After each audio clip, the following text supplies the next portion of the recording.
Hello, నేను మిస్సెస్రావు. బెంగాల్లో రాష్ట్ర ప్రతిపాలనను విధించాలి. ఇది ఆర్ఎస్ఎస్ విహెచ్పి చేస్తున్నటువంటి డిమాండ్.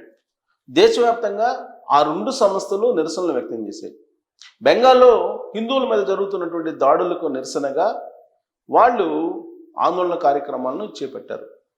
రాష్ట్రంలో శాంతి భద్రతలు లేవు కాబట్టి రాష్ట్రపతి పాలన విధించాలి అనేటువంటి డిమాండ్ను విహెచ్పి అలాగే ఆర్ఎస్ఎస్ సంయుక్తంగా చేస్తూ ఉన్నాయి. రోడ్ల మీదకి వచ్చారు, ఆందోళన కూడా చేశారు, నిరసనలు వ్యక్తం చేశారు.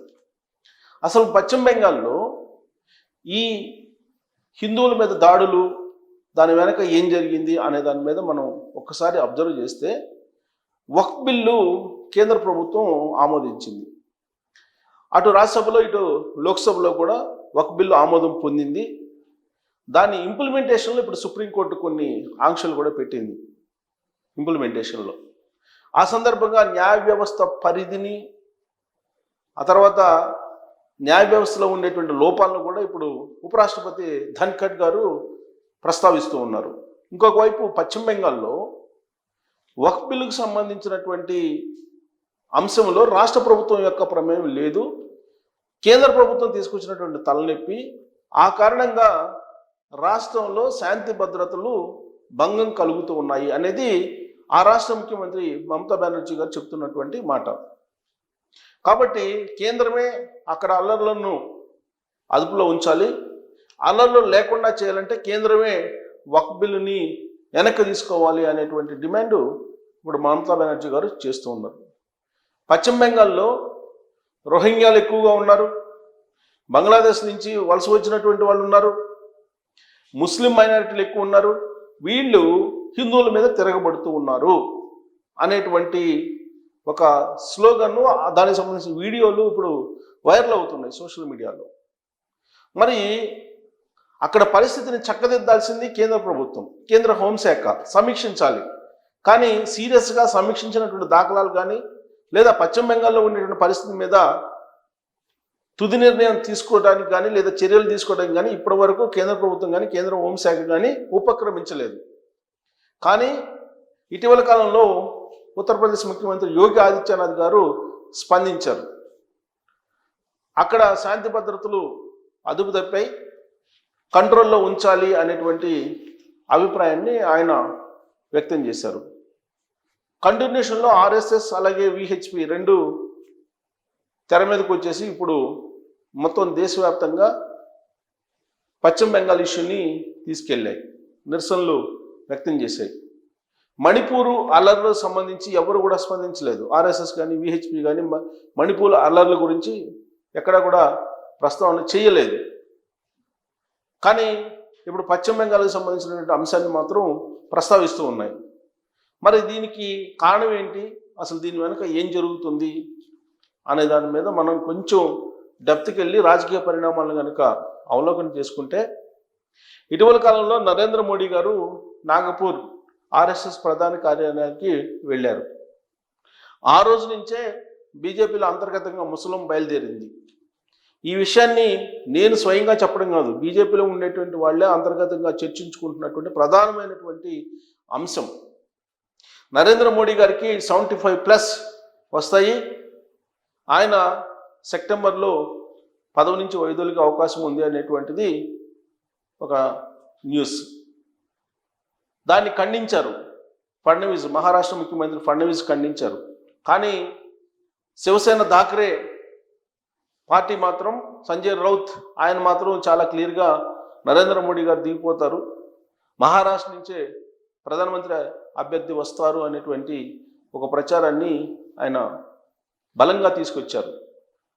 దాన్ని ఖండించాల్సినటువంటి బీజేపీ ఢిల్లీ పెద్దలు ముందుకు రాలేదు. దాంతో వాళ్ళు వ్యక్తపరుస్తున్నటువంటి అనుమానాలు నిజమేనేమో అనేటువంటి విధంగా బీజేపీలు అంతర్గతంగా వెళ్ళాయి. అలాగే సమాజంలో కూడా చర్చకు తావిస్తూ ఉన్నాయి. ఫడ్నవీస్ లాంటి వాళ్ళు ఖండించినప్పటికీ కూడా ఆ అనుమానాలకి ఫుల్ స్టాప్ పడలేదు. దానికి బలం చేకూరేలా అంశాలు కనిపిస్తూ ఉన్నాయి. ఇప్పుడు తాజాగా విహెచ్పి ఆర్ఎస్ఎస్ రెండు వచ్చాయని అంటే సీన్లోకి, మరి అవే నడిపిస్తున్నాయా అని అంటే హర్యానా మహారాష్ట్ర ఫలితాల తర్వాత ఆర్ఎస్ఎస్ పట్టు బిగిస్తూ ఉంది. ఆర్ఎస్ఎస్ని కాదని నరేంద్ర మోడీ గారు అలాగే అమిత్ షా గారు ఇద్దరు బీజేపీని హ్యాండ్ ఓవర్ చేసుకున్నారు, బీజేపీని నడిపిస్తూ ఉన్నారు అనేటువంటి అభిప్రాయం ఇటీవల వరకు బాగా బలంగా ఉంది.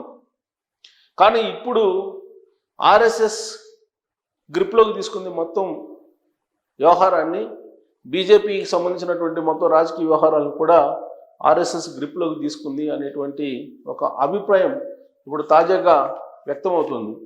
సో ఇక్కడ పశ్చిమ బెంగాల్లో ఉండేటువంటి పరిస్థితుల్ని లీడ్ చేయడానికి, అక్కడ ఉన్న పరిస్థితుల్ని ప్రజల మందికి తీసుకెళ్లి బలంగా రాష్ట్రపతి పాలన పెట్టించడానికి ఆర్ఎస్ఎస్ విహెచ్పి రెండు కూడా ఇప్పుడు ఒక అడుగు ముందుకు వేస్తూ ఉన్నాయి. అంటే రాబోయేటువంటి రోజుల్లో పశ్చిమ బెంగాల్లో బీజేపీ బలోపేతం కావడానికి ఒక అడుగు ముందుకు వేస్తూ ఉన్నాయి ఆ సంస్థలు. మరి దేశవ్యాప్తంగా కూడా ఆర్ఎస్ఎస్ వ్యూహాల్ని బీజేపీ ముందుకు తీసుకెళ్తుందనేది అందరికీ తెలిసినటువంటి అంశమే. మరి బీజేపీలో అంతర్గతమైనటువంటి మార్పులు కానీ లేదా రాజ్యాంగపరమైనటువంటి మార్పులు కానీ విధానపరమైన అంశాలు కానీ ఇప్పుడు తీవ్రమైన చర్చకు దారితీస్తూ ఉన్నాయి.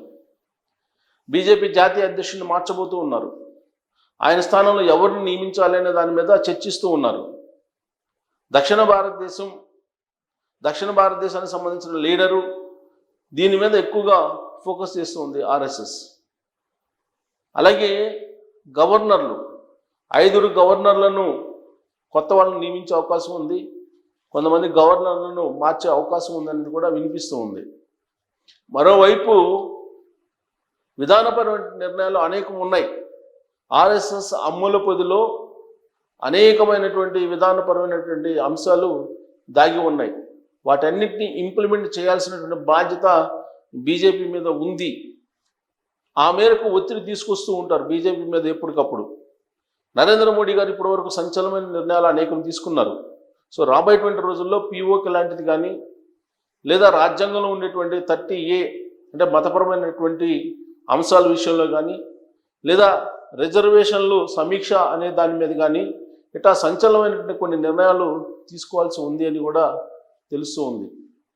వాటిని కూడా పరిగణలోకి తీసుకొని ఇప్పుడు నరేంద్ర మోడీ గారి నాయకత్వాన్ని మార్పు చేస్తారేమో అనేటువంటిది బలంగా వినిపిస్తుంది. ఆర్ఎస్ఎస్ ఆ మేరకు లీడ్ తీసుకుంటుంది అనే దానికి ఇప్పుడు తాజా ఉదాహరణ పశ్చిమ బెంగాల్ ఎపిసోడ్. పశ్చిమ బెంగాల్ ఎపిసోడ్లోకి ఇప్పుడు ఆర్ఎస్ఎస్ దిగిపోయింది, విహెచ్పి దిగిపోయింది. అంటే అక్కడ పరిస్థితిని సమీక్షించాల్సిందేమో కేంద్ర ప్రభుత్వం, కేంద్ర హోంశాఖ. దానికంటే ముందుగా ఈ సమస్యలు ఇప్పుడు సమాజం ముందుకు వస్తున్నాయని అంటే రాబోయేటువంటి రోజుల్లో బీజేపీలో ఏదో అనూహ్యమైనటువంటి మార్పు జరగబోతుంది అని చర్చ జరుగుతున్నటువంటి క్రమంలో నమ్మడానికి అవకాశం కలుగుతుంది. మరి నరేంద్ర మోడీ గారిని కనుక తొలగిస్తే ఆయన స్థానంలో యోగి ఆదిత్యనాథ్ని ప్రతిష్ఠించడానికి ఆర్ఎస్ఎస్ విహెచ్పి ముందుకు నడుస్తున్నాయా? ఆర్ఎస్ఎస్ అడుగుజాడల్లో బీజేపీ నడుస్తుందా? రాబోయేటువంటి రోజుల్లో అనూహ్యమైనటువంటి పరిణామాలని మనం బీజేపీలో చూడబోతున్నామా? దానికి పశ్చిమ బెంగాల్లో జరిగినటువంటి అల్లర్లు నాంది పలకబోతున్నాయా అనే దాని మీద మీరు కామెంట్ చేయొచ్చు. Thank you.